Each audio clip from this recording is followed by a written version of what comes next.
Ben ritrovati dalla redazione. Dramma a Gradisca. Un uomo è entrato nel bar della piazza centrale, il caffè teatro, e ha accoltellato 3 persone. 2 uomini sono stati feriti in modo non grave al volto e alle mani e sono stati ricoverati a Gorizia. Una ragazza invece in gravi condizioni ed è stata portata con urgenza in codice rosso all'ospedale di Cattinara a Trieste. Era ricercato in campo internazionale per rapina aggravata in concorso il 36enne di nazionalità ucraina bloccato nel tardo pomeriggio del 3 febbraio mentre stava tentando di entrare in Italia dal valico di Fernetti a carico dell'uomo passeggero a bordo di un'autovettura con targa ucraina.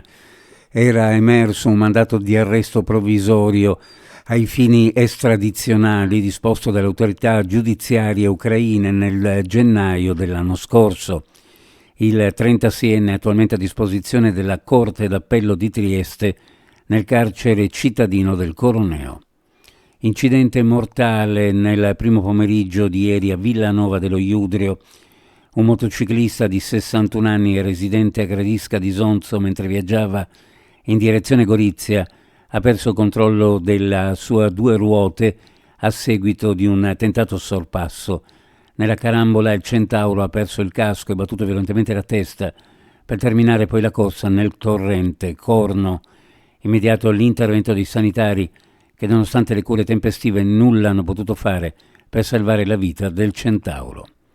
L'ennesimo episodio che ha visto coinvolti senza alcuna colpa una vittima e 5 feriti dimostra ancora una volta il fallimento delle politiche migratorie europee.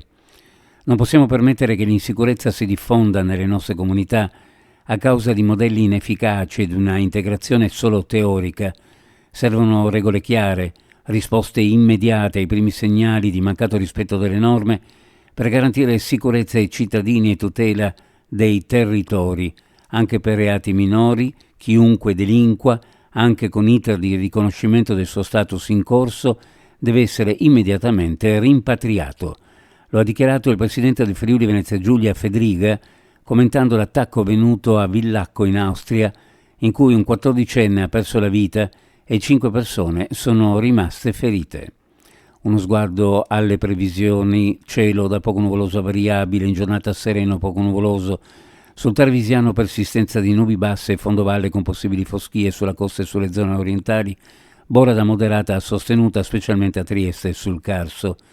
Per quanto riguarda le temperature, le minime in pianura fra -3 e +1, le massime fra 5 e 8, sulla costa -1 +3, le minime massime fra 3 e 6 gradi centigradi. Previsioni a cura di ARPA e FVG Meteo. Ed è tutto per il momento con l'informazione, grazie per averci seguito. A più tardi.